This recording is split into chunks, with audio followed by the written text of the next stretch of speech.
So may ngudto mga operator para katong tutorial nga part 2 ini mo ni siya usbon ako mo ni siya Cobra type joystick karon morning duwa kana naon ra mo na po ni siya side shift na natuplok ko na ko na mo side shift mga tip ra ni nga ginagmay lang na side shift no kani pong isa ang panaog mo patuo kung pabor sa akong patuo yang dagan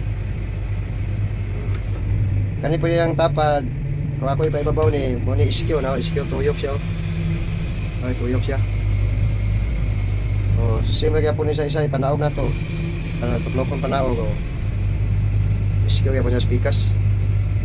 Di ba kani mo man ni side shape na side shape. Pero imo ning tuklokon ning kilid mo na po ni sa 40 kana kaning kilid nimo. Tutorial lang ni sa mga basic lang ni no. Imo na tuklokon kana din imo ikuan mo ni side shape mo po ni ang 40 na oh, ni 40 siya oh. Kung mo di 20 ka mo ri po ni mo ipanaog ni. Kay mo man ni ang side shape.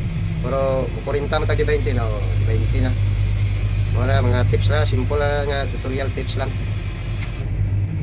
mas to muna na yung mga kani po yung mga design kani lock di gani mo liok tanan wala function tanan lagi mo nang tuplokon liok tanan liok na po na siya